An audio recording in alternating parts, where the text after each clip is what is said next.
a história da América Latina é uma longa história da perda, da usurpação, do roubo dos recursos naturais.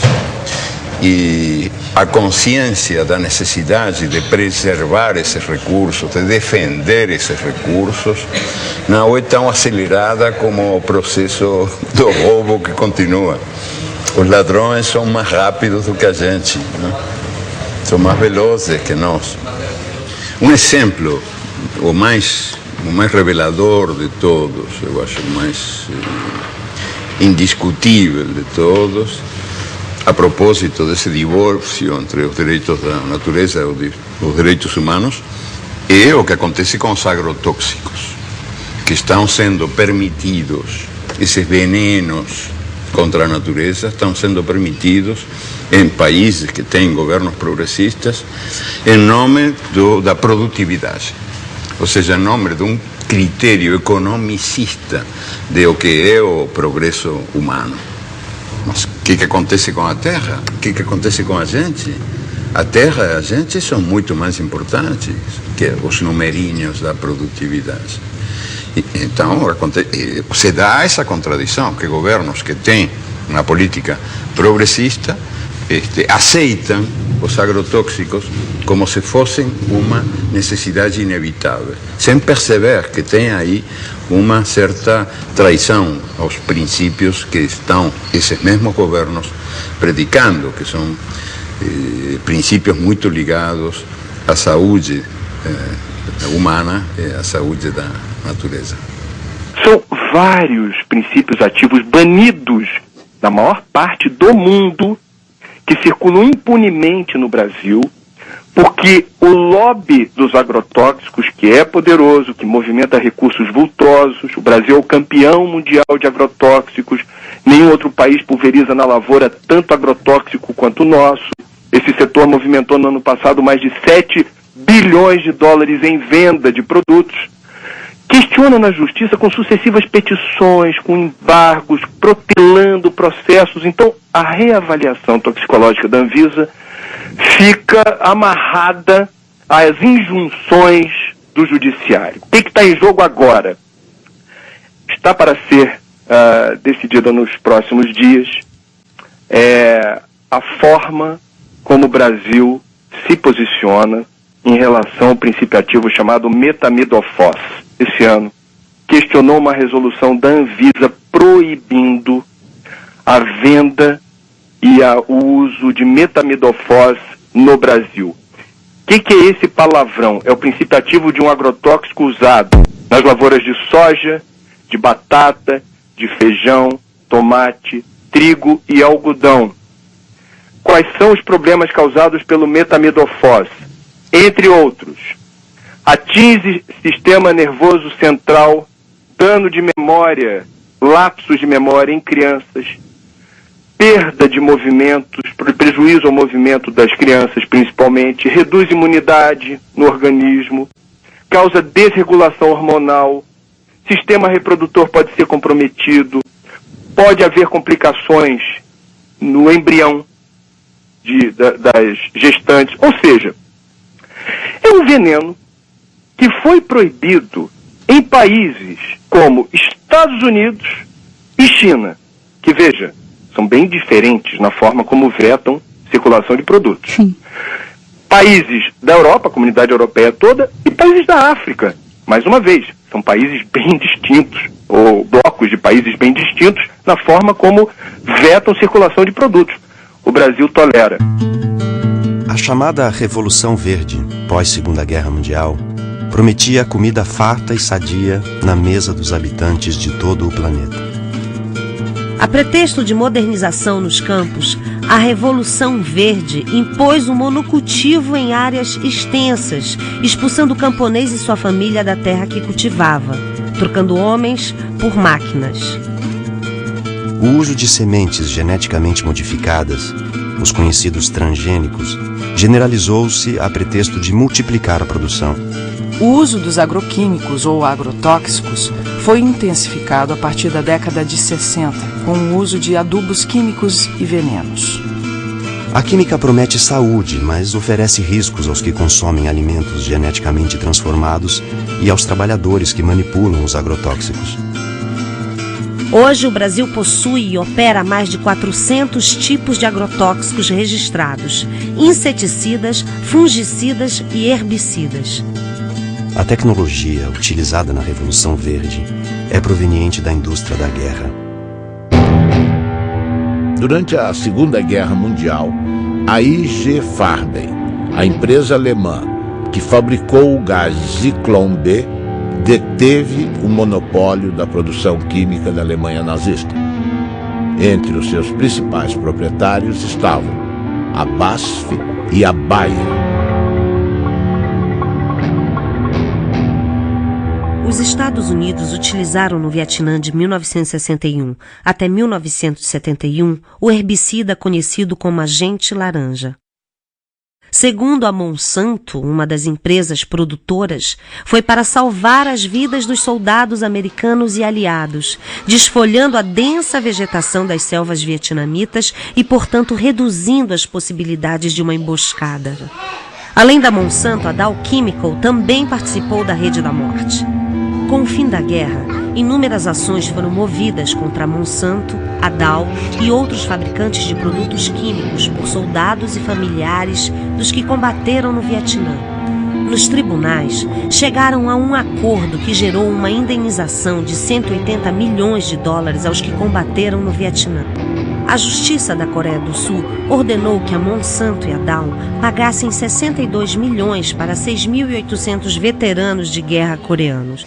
O povo e o governo vietnamita não receberam indenização nenhuma, nem das empresas, nem do governo americano. A Monsanto acredita que as consequências resultantes da guerra do Vietnã, incluindo o uso do agente laranja, devem ser resolvidas pelos governos envolvidos. Essas crianças são vítimas tardias dos efeitos do agente laranja. A Monsanto não diz uma palavra e repassa a conta para o governo norte-americano, que entrega a fatura a Deus. O que a Revolução Verde fez foi destruir, apagar, esquecer toda a herança, todo o acúmulo de conhecimento da agricultura tradicional ao longo dos seus 10 mil anos e criou-se um negócio totalmente novo. A gente aqui roçava o mato, usava semente crioula e plantava. E produzia muito bem.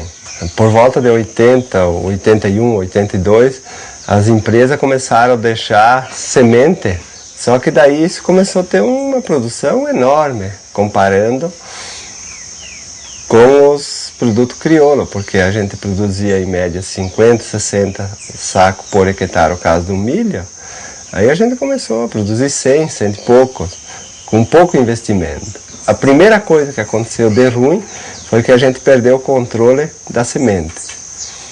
E em 10 anos a gente já não tinha mais semente crioula, de nada, inclusive das hortaliças. E hoje a maioria é transgênico, que se tu não comprar o pacote completo, né, que vai um monte de produto químico, ele não produz. Não, tu tem que fazer todo o processo químico para ter produção. E essa novidade, depois de 50 anos existindo, está mostrando que ela não dá certo.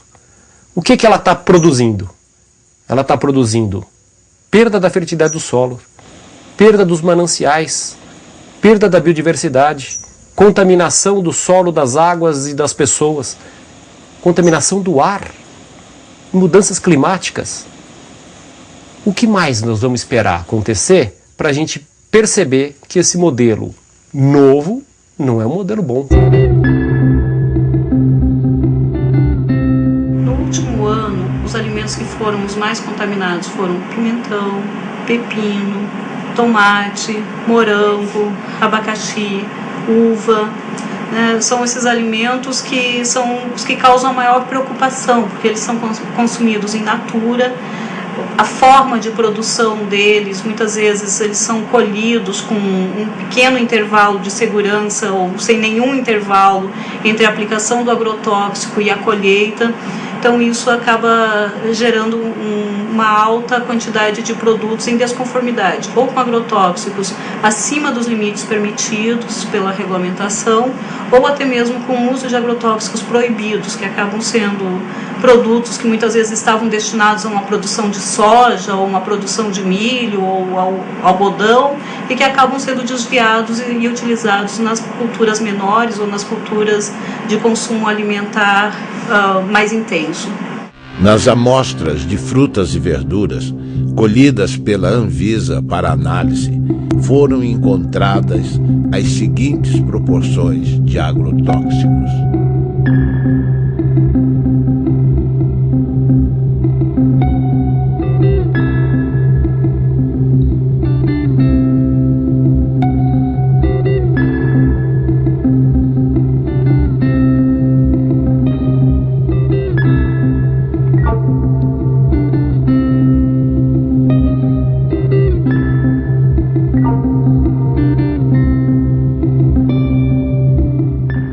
Fiz um plantio de milho e daí tinha que imunizar a semente porque era uma plantia tardia e se a gente não colocar um pouco de defensivo, o milho não vem porque a lagarta do cartucho ataca. E aí plantando esse milho, no final da planta eu levantei a tampa da plantadeira e inalei aquele cheiro, aquele bafo que veio lá de dentro. E me deu uma ânsia que eu achei que ia morrer. Daí imediatamente a gente foi para o médico procurar recurso e o médico atestou que era veneno, né? A causa era uma intoxicação com veneno por inalação. Imagina se a gente está inalando isso e está fazendo mal e essas pessoas que vão consumir isso depois. A batata estava bem grande, bonito assim. Eu perguntei ao agricultor, esta batata está boa? Ele me olhou e disse, não sei, eu não comi. Então eu disse, vocês não comem batata? Credo, ele disse, eu não. Então para que serve? Para vender. E a batata é um dos alimentos que mais veneno recebe, não? Eu passei uma vez um veneno nas hortaliças que orientava, que era um veneno do fumo, que hoje ainda vai nas hortaliças quem põe veneno. E esse veneno me fez mal, sim. Ali eu fui parar no hospital, atacou o zerim e eu nem sabia que estava tão mal, né, mas... Ele fez uma roça de feijão no meio do café. Aí ele aplicou, mas já tem uns 10 anos atrás. Aí ele pegou esse feijão e deu para esse vizinho meu que eu colhei. Amei, quase feijão, mas estava muito bom. Aí fomos arrancar o feijão, o que estava de rolinha morta no meio, tudo, o que bater morre. Aí ele falou, gente, você escolhe esse feijão, vocês não consomem ele agora não. Deixa ele uns 6 meses sacado, porque o remédio que eu apliquei ele é forte. Ele falou, apliquei essa vez, papai, nunca mais. Que eu apliquei sem saber, como tom passo. Ele falou, nunca mais faço esse tipo de negócio. Que eu matei o inseto, matei os passarinhos, matou tudo. Ele foi pro mercado. Quer dizer, não só o agricultor está morrendo, o povo da cidade também, porque eles consomem esse veneno lá, né? Frutas e verduras frescas são fundamentais para a saúde, todo mundo sabe. Mas uma blitz em Pernambuco fez o flagrante. Frutas e verduras de todo o país estavam contaminados. Um cardápio rico em frutas e verduras, folhas e legumes à vontade, um hábito saudável, mas que pode se transformar num problema dependendo da procedência dos produtos. Seu Genival perdeu não só todos os 60 mil pés de alface que cultivou, como também o direito de vender as hortaliças, porque usou na plantação um agrotóxico proibido por lei. Todo mundo usa, não só eu, sabe? Todo mundo usava. Agrotóxicos são produtos químicos que servem para combater pragas e doenças na agricultura. O uso desses inseticidas, os tipos aplicados e as dosagens que as lavouras recebem são regulamentados pela Anvisa, Agência Nacional de Vigilância Sanitária.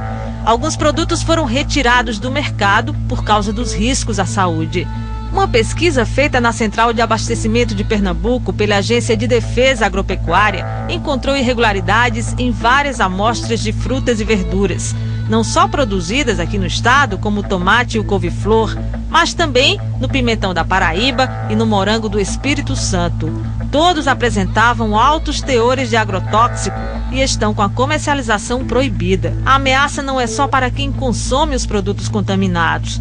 Seu Severino, que há 30 anos vende pimentão na central de abastecimento, perdeu um olho por causa de uma infecção provocada, segundo os médicos, por agrotóxicos. Tudo que eu trabalho é com agrotóxico, tudo pega veneno. Aí não teve jeito não. Olhando assim, não dá para perceber o problema. Para o consumidor é quase impossível identificar frutas, verduras e hortaliças com excesso de agrotóxico. A dica, segundo os nutricionistas, é fazer compras em locais conhecidos que tenham a referência e, se possível, procurar levar para casa sempre produtos orgânicos. Infelizmente, não é possível fazer muita coisa, né? A gente sabe que lavar e com sabão e com bucha para esfregar e possivelmente tirar algum excesso que está ali na casca pode ser de alguma ajuda, né? Inclusive para não contaminar a geladeira, né? Para não colocar, por exemplo, uma casca de mamão sujo no prato junto com uma melancia e misturar um com o outro, lembrar que ali tem veneno, né? Mas, de fato, é fundamental que o período de carência seja respeitado, ou seja, o período entre a aplicação de cada um desses ingredientes ativos e a colheita, de forma a garantir que haja uma degradação dele naquele produto, né? Mas também não ter a ilusão de que esse tipo de procedimento vai nos permitir ter um alimento livre de agrotóxicos. Tudo é base do veneno. Hoje, ó, o trigo... Quando vão colher, eles passam secante para matar o trigo, para colher mais seco, daí a farinha que já vai, né? Então a gente hoje em dia está comendo veneno. Daqui até chegar na mesa, até quem consome é só veneno. E quem ganha é as multinacionais. Monsanto, que cobra R$1 em saca, sem botar a mão na lavoura, né? Sem estar aqui passando veneno e assim por diante.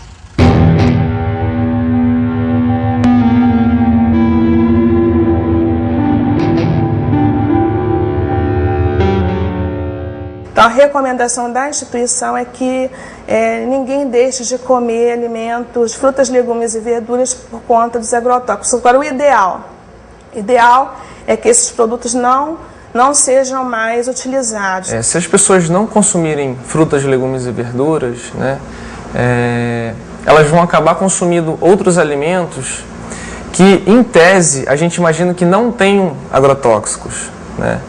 Mas a gente imagina isso porque, quando a gente pensa em agrotóxicos, a gente, em geral, pensa nos alimentos frescos, né? Então, as pessoas não perguntam se a farinha láctea, se a farinha de arroz, se os alimentos processados, que também utilizam matéria-prima, que pode estar sendo produzida com o uso de agrotóxicos, também leva esses pesticidas. Nós já pegamos resíduo de agrotóxico em cultura, que aquele agrotóxico não é autorizado. Nós já pegamos resíduo de agrotóxico em cultura, que aquele agrotóxico é autorizado, mas está muito acima daquilo que é permitido. E já pegamos resíduo de agrotóxico que não é permitido no Brasil. A cenoura, rica em vitamina A, contribui para o bom estado da visão, da pele e das mucosas. A cenoura contém sais minerais como fósforo, cloro, potássio, cálcio e sódio, vitaminas do complexo B, que ajudam a regular o sistema nervoso e a função do aparelho digestivo. Entre os agrotóxicos encontrados em amostras de cenoura colhidas estão acefato, metamidofós, clorpirifós, dimetoato, profenofós. Os tomates são a fonte mais rica em licopeno, antioxidante que combate os radicais livres, retarda o envelhecimento e protege contra o câncer de próstata. Amostras encontraram nos tomates analisados a presença do aldicarb, o mais tóxico inseticida conhecido para mamíferos. O aldicarb também é usado ilegalmente nas cidades como raticida, expondo os humanos à sua ação como veneno. Pimentão. Anti-inflamatório, digestivo, estimulante para a circulação, rico em vitamina C. Foram identificados 22 ingredientes ativos, dos quais 18 não estão autorizados para a cultura. Os princípios ativos não autorizados: profenofós, cipermitrina, lambda-cialutrina, endosulfan e dicofol. Possui classe toxicológica 2, altamente tóxico, Jornal de Mato Grosso. Ministério Público investiga os casos de intoxicação causados por agrotóxicos no município de Lucas do Rio Verde. Como o Jornal de Mato Grosso já havia adiantado, além das plantas, da água e do ar, pesquisas revelam que houve até a contaminação de seres humanos devido à exposição frequente a esses produtos. As amostras foram colhidas de 62 mulheres atendidas pelo Programa de Saúde da Família de Lucas do Rio Verde, a 350 quilômetros de Cuiabá, e todas apresentaram pelo menos um tipo de agrotóxico. Além disso, em 85% dos casos, foram registrados traços de 2 ou mais tipos de defensivos no leite materno. Claudimara, que foi voluntária e amamenta a filha Antonella até hoje, levou um susto com o resultado. O que isso vai acarretar para minha neném, né? Os vestígios encontrados em 100% das amostras são de um defensivo conhecido como DDE, um metabólico do DDT, que foi proibido pelo governo federal em 1998 por causar males à saúde, já que ele não é expelido pelo corpo humano. Pelo contrário, ele se acumula na gordura do organismo e, segundo uma das responsáveis pela pesquisa, pode desregular o sistema endócrino, responsável pelos hormônios. Causa câncer, pode estar causando malformação no feto, aborto e outros problemas de saúde, né? E com a safra de soja deste ano prestes a bater novos recordes de produção, a situação se torna ainda mais preocupante. É que não existe uma barreira física para impedir que o produto se espalhe por toda a região por causa do vento. O vento leva para a cidade, se contamina o solo, isso vai para o lençol freático e uma parte desses agrotóxicos também evaporam, porque aqui é muito quente, e depois ele condensa e desce com a chuva.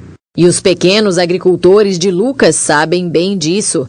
Seu Cito já perdeu vários pés de mandioca, abobrinha e milho por causa desses herbicidas e tem medo das consequências deles para a saúde humana. A tecnologia de hoje permite que o índice de contaminação seja menor do que o passado. Então, intoxicações agudas não acontecem como se acontecia há 10, 15 anos atrás. Mas hoje a consequência é a longo prazo, são as crônicas, né, que vai acumulando pouquinho a pouquinho no organismo. Quando a pessoa vê mais tarde, né, sofre de artrite, de dor de cabeça incurável, de intestino, câncer, um monte de coisas. Foi o que aconteceu com Júlio. Natural do Paraná, ele mora em Mato Grosso há 6 anos e de uns tempos para cá precisa ir frequentemente ao posto de saúde. Agora mesmo vim da cidade tomar remédio para boca amarga, estômago, dor, né? Eu fui intoxicado várias vezes em veneno, então eu acho que sou um deles que estou vivendo até o dia que Deus quiser. A Ciba-Geigy, quando desenvolve o DDT em 1945, ela passa a produzir DDT para acabar não só com as pragas da agricultura, também com as pragas do homem. Ele é usado em sanitarismo. E o que representa para Ciba-Geigy, naquela época, de 1945 até nosso dia, a venda de DDT representa mais de 6 trilhões de dólares ao dólar de hoje. 6 trilhões de dólares. A pergunta é cínica, sarcástica. Eu vou me preocupar com o câncer do próximo? Não tenho porquê. 6 trilhões de dólares. No Paraná, o aumento da produtividade nas lavouras de soja esconde um perigo. É o descontrole nas aplicações de agrotóxicos. A cada ano, aumentam as pulverizações e o risco no campo. Quarta aplicação de agrotóxico para garantir a safra de trigo. Cada ano aparece uma praga diferente, para cada praga um produto diferente. Nos últimos 9 anos, o uso de defensivos quase dobrou no Paraná. Antes eram 2 aplicações em média, agora chegam a 4. E na plantação de soja, o abuso é ainda maior, 8 aplicações. A venda de agrotóxicos aumentou 140% em 10 anos, crescimento maior que o da produção de grãos, que ficou em 75%. Para esse pesquisador, faltam técnicos no campo para orientar os agricultores. Ele acaba, às vezes, ficando sujeito a recomendações, muitas das vezes inadequadas. Veneno demais contamina o meio ambiente, aumenta os custos, faz mal para a saúde e pode prejudicar também o bolso dos produtores. Entre especialistas, há o temor de que o mercado internacional imponha restrições aos produtos brasileiros por causa dos resíduos de agrotóxicos. A agricultura é um setor forte de sustentação da nossa economia, isso seria o caos. O risco também é grande para a saúde dos agricultores. Aos 32 anos, Dona Lídia tem dificuldade para caminhar.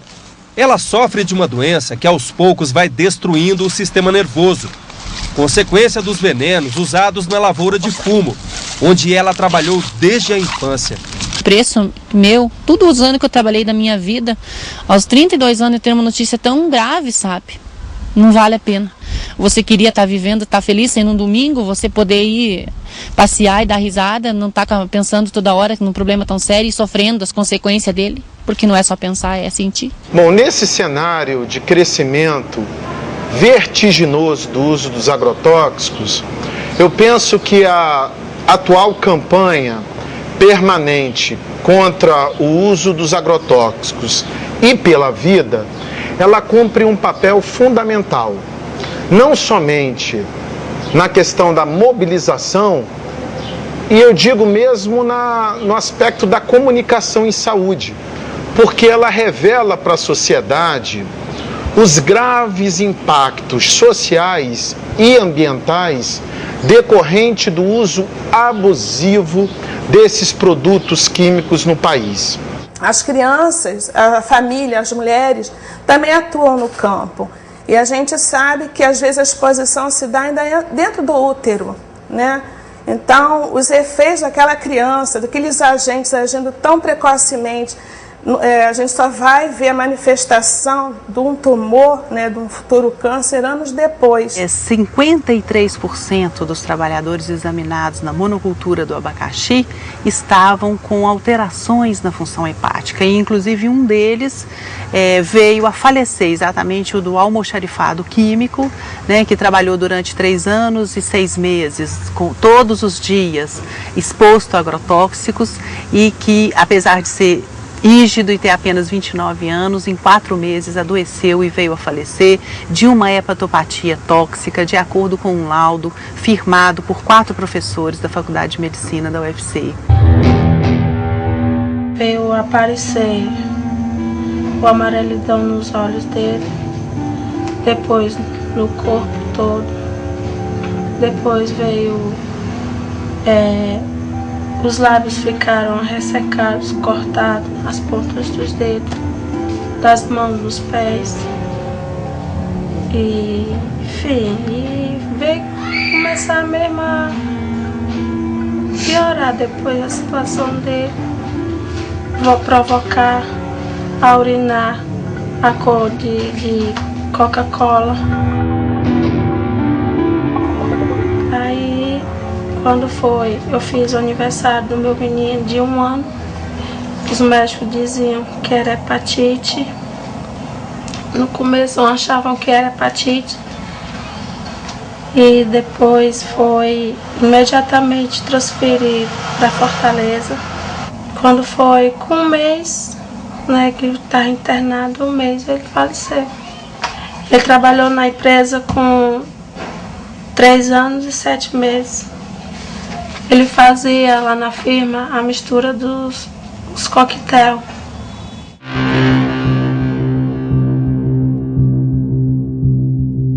No nosso caso, no ano de 2008, a Anvisa colocou 14 ingredientes ativos em reavaliação. Muitos desses produtos, em função deles estarem proibidos em outros países. E desde então a gente vem sofrendo uma série de ações judiciais, uma série de pressões, né? Pressões que vão desde requerimentos de parlamentares, requerimentos extensivos que demandam dias e até semanas para serem respondidos, até as questões da judicialização mesmo. O grande responsável pelo motivo desta audiência pública, que é o autor de uma entrevista no jornal Le Monde Diplomatique Brasil, que publicou uma entrevista bastante prejudicial ao país. Brasil envenenado, e o subtítulo Alimentos Contaminados. Então, a partir de um momento que um diretor da Anvisa, que é o responsável em avaliar, aprovar ou não os defensivos para a agricultura, genéricos ou não, faz uma declaração dessa na imprensa, ele tinha a obrigação de vir se justificar no Senado Federal. Ele está dando prejuízo a um patrimônio nacional, senhor presidente.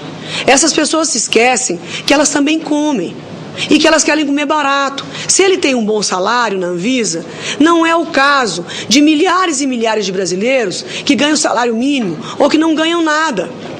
E que, portanto, precisam comer comida com defensivo, sim, porque é a única forma de se fazer o alimento mais barato, infelizmente. Se nós pudéssemos produzir orgânico para todo o Brasil e todo o mundo, nós íamos precisar de, no mínimo, nunca fiz essa conta, mas no mínimo 3 Brasis eu acho que nós precisaríamos ou 4, daí para mais, para produzir o mesmo tanto que produzimos hoje para os brasileiros e para exportar. Então eu não compreendo onde é que essas pessoas querem chegar. Elas querem atingir quem? As pessoas pobres que não podem pagar comida cara? Ou eles estão revoltados de que o Brasil diminuiu o preço da compra da comida em não sei quantos 1000%? Há 40 anos atrás, senhor presidente, o trabalhador brasileiro gastava 50% da sua renda com comida. Hoje ele gasta 18%. Se não nos atrapalhassem, os agricultores poderiam estar aí fazendo com que isso custasse 12% da renda do trabalhador. É burocracia para dificultar a vida da maioria e beneficiar uma pequena minoria. E o pior de tudo isso, o mais desonesto de tudo isso, senador Gelner, é que a bandeira é bonita. É a saúde humana em jogo. A população toda fica a favor deles. Existe um antagonismo, que muitas vezes é até irreversível, entre a opção econômica comercial e a opção da saúde. Nós temos que ter essa dupla responsabilidade. A nossa responsabilidade maior é de garantir a saúde da população.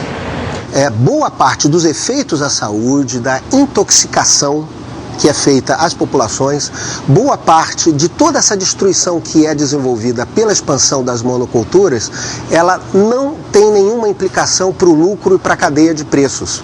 Ou seja, a soja barata, o álcool barato, a carne barata, em boa parte se dá em nome do câncer, da intoxicação aguda que é atendida pelo SUS público, pelo desrespeito à natureza que vai ser pago nas próximas gerações. Nada disso, de alguma maneira, é contabilizado. A gente fez um estudo no estado do Paraná que, no pior cenário, são cerca de 150 milhões de dólares que podem até ser gastos somente com as intoxicações agudas. Ou seja, é mais caro pagar os efeitos à saúde do que usar agrotóxicos. Só que quem paga o agrotóxico é o agricultor. E quem paga a saúde é a população, é o sistema de saúde, é o governo, somos todos nós, e é a vida e o sofrimento das pessoas que estão sofrendo com essas intoxicações e com os problemas de saúde. Então é preciso que a gente, crescentemente, tenha uma posição ética e técnico-científica e política que se articulem para que a gente denuncie e construa as alternativas de um outro modelo de transição agroecológica, de um modelo de desenvolvimento que seja mais justo socialmente e mais sustentável do ponto de vista ambiental.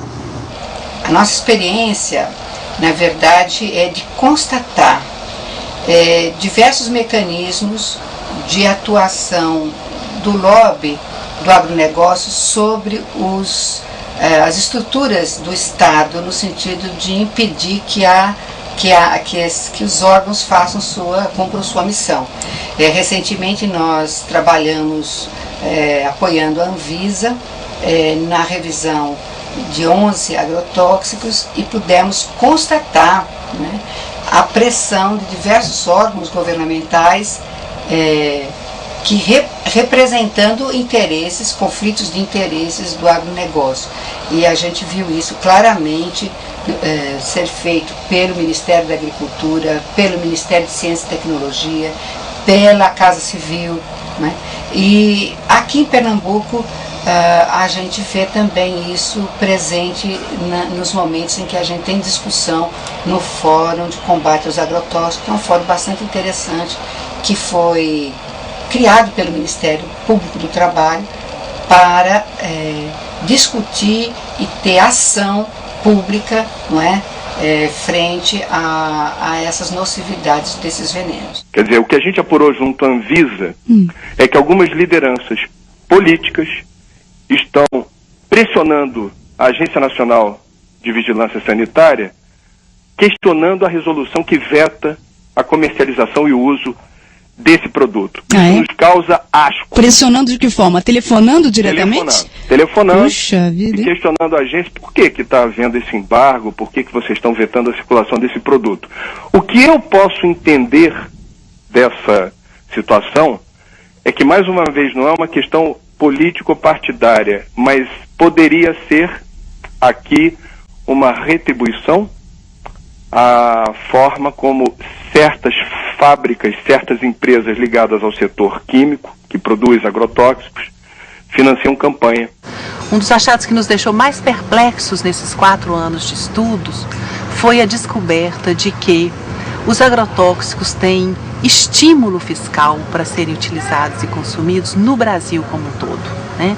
Há um convênio que data de 1997 que oferece uma isenção fiscal de 60% do ICMS, do COFINS, do IPI e do PIS/PASEP para todos os agrotóxicos vendidos nesse país.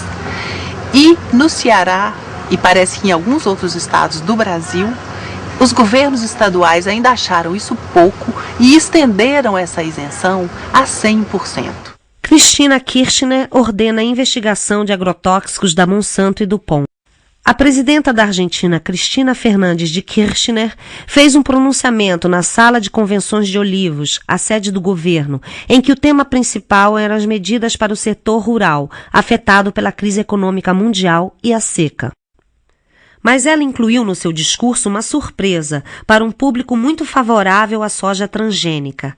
Anunciou que ordenou à sua ministra da Saúde, Graciela Ocaña, que realize uma investigação oficial sobre o impacto para a saúde dos agrotóxicos utilizados nas lavouras. Referia-se especificamente ao glifosato, produzido pela empresa Monsanto, e o endosulfan, comercializado pela multinacional do POM. São fatos muito importantes relacionados com a saúde de todos os argentinos e, sendo assim, ninguém pode discutir questões de competências e jurisdições, assegurou. Página 12, Eco Agência. 70% da mesa do brasileiro é servida por frutas, legumes e verduras plantados e cultivados pelo pequeno produtor, pela agricultura familiar. Todos, ou pelo menos sua grande maioria, são obrigados a trabalhar com transgênicos. Dificilmente, sem o uso dos transgênicos e os pesticidas e herbicidas, o agricultor conseguirá o crédito necessário para financiar a sua safra. O agricultor, então, é obrigado a trabalhar com transgênicos, herbicidas e pesticidas, alguns deles cancerígenos ou provocando doenças de trabalho. A saúde do trabalhador custa 50,8 bilhões aos cofres públicos e as doenças ocupacionais e os acidentes de trabalho consomem 1,8% do PIB. As empresas que produzem grãos e semente agrícolas modificados geneticamente cobram direitos autorais dos camponeses, que são obrigados a utilizar seus grãos e semente. Ao contrário do que a propaganda afirma, o uso de transgênicos exige herbicidas e pesticidas que fazem parte de um pacote básico imposto aos agricultores. As sementes foram patenteadas e os agricultores, ao invés de trabalhar com as chamadas sementes crioulas, passaram a utilizar as sementes híbridas geneticamente transformadas. Ao invés de prestarem contas à natureza, os agricultores passaram a pagar royalties. As sementes nativas vão sendo dispensadas, perdendo-se no tempo num mundo que passa a servir às transnacionais. Junto com a produção em escala, a química introduziu o câncer e outras doenças na dieta dos habitantes do planeta, na saúde dos trabalhadores que manipulam o veneno, mata animais de grande porte e seres humanos. Os produtos orgânicos, mais saudáveis para a saúde dos que plantam e dos que consomem, custam mais caro. Por falta de financiamento e políticas públicas, ficam mais distantes do prato da população. A Syngenta cria dependência química trocando café por agrotóxicos. Uma empresa sem nenhuma tradição ou foco na comercialização de commodities está se consolidando como uma das maiores exportadoras brasileiras de cafés especiais. A indústria de agroquímicos e sementes Syngenta tem contratos para comprar e exportar 208 mil sacas de café gourmet ao longo deste ano, dentro de um programa no qual troca seus produtos por sacas do grão. O agricultor paga os insumos com sua própria produção e não em dinheiro. Com os cafés especiais, a Syngenta decidiu fazer ela mesma a comercialização em uma estratégia para que os produtores de café sejam fiéis aos seus agroquímicos. A plataforma inclui os agrotóxicos da Syngenta e também serviços pós-colheita e treinamentos. Para fazer o custeio da lavoura e para te estar assegurado o que vai fazer na lavoura, o banco exige as notas da semente, a semente tem que ser híbrida, tem que ter o adubo químico, tem que ter o veneno e as notinhas de todo esse produto.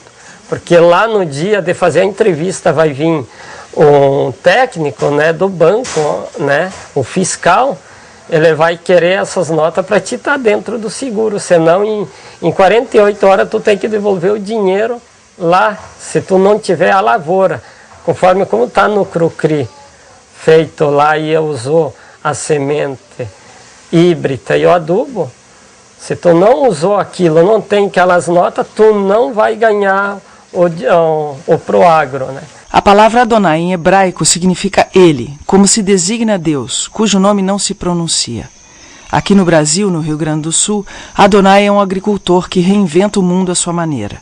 Tudo que lhe apresentam como a verdade, Adonai questiona. No mundo da Monsanto, Dow, Bayer, BASF, DuPont, Syngenta, Adonai pratica agricultura orgânica sem transgênicos. Enfrenta o banco que só dá crédito a quem planta transgênicos e tem como garantia de colheita da safra o uso de herbicidas e pesticidas. Nosso Adonai desafia as transnacionais que lucram bilhões com seus venenos. Baseado na sua história familiar, Adonai reinventou o milho crioulo. Existe uma porta de saída. Adonai aponta. Eu me lembrei lá de trás, né, do tempo lá do meu pai, quando disse tinha sementes crioula, por que não pode hoje tentar fazer isso, né? E mais um colega meu, que ele se formou agrônomo, né, disse, vamos tentar fazer uma semente aqui na tua propriedade. Mas daí nós tinha que depender de um milho híbrido com um comum, né? Daí fazer um enxerto. Daí para fazer esse cruzamento, daí para tirar para plantar na segunda planta, daí dava. Eu usei 11 variedades de milho, né? Fiz uma mistura toda, né? Peguei milho comum que eu consegui encontrar, né? E daí peguei mais híbridos, né? E daí misturei tudo. Teve tudo que é épocas de milho. Daí o que eu fiz? Eu fui selecionar, né?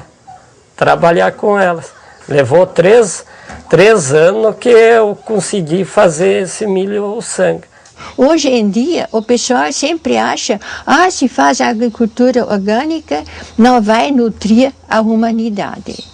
Bom, se está pensando que orgânico é simplesmente deixar fora o químico, eles têm razão. Mas não é. Porque o orgânico é que você trabalha com a vida do solo. E não perguntaram o que a planta precisa, perguntaram o que a indústria podia fornecer. Nós temos de ir mais pela natureza e menos pela tecnologia. Porque a tecnologia em si, se não está trabalhando conforme da natureza, ela não vai conseguir um resultado satisfatório. Essa cenoura ela foi produzida em perfeito equilíbrio trofobiótico. O que é isso? Ela teve uma nutrição e uma ambientação absolutamente adequada, de modo que ela não contraiu nenhum tipo de doença. Ela está equilibrada. e ela pode, depois de adquirida pelo consumidor, ir para enfim, para a casa do consumidor, ser guardada na cozinha, e ela nunca vai melar, não vai apodrecer, não vai estragar, porque ela está em equilíbrio. Se o consumidor não consumi-la, ela apenas vai desidratar, vai murchar e vai secar, mas ela não apodrece. Os alimentos orgânicos não apodrecem. Não há nenhuma dificuldade em produzir alimentos orgânicos para alimentar o povo. Não há dificuldade técnica. O sítio Catavento, com seus 20 hectares de agricultura, produz 300 toneladas de alimento por ano. E alimento de altíssima qualidade. O problema que nós enfrentamos, não que eles não sabem, mas eles não querem por causa da indústria, porque a indústria ganha com isso. E sempre está alguma coisa no meio entre a tecnologia correta e a ganância. Eu aconselho a vocês, não entre dentro de uma faculdade de agronomia brasileira e fale mal de agrotóxicos. Você é capaz de ser apedrejado. Agricultor tem que aprender a confiar na natureza. Que tem que ter um incentivo para o pequeno agricultor acreditar nisso e entrar, né? Mas isso depende também da parte dos governantes públicos, né? Que apoia, que leva adiante isso, né? É os bem pequenininhos ali, né? Meio ali, né? Tentando ali uma frestinha, né?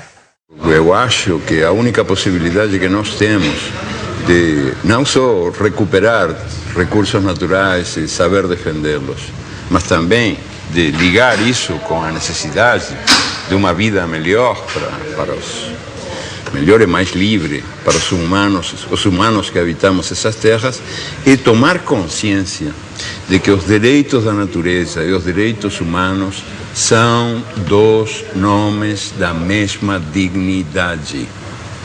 Ou seja, que qualquer contradição é artificial.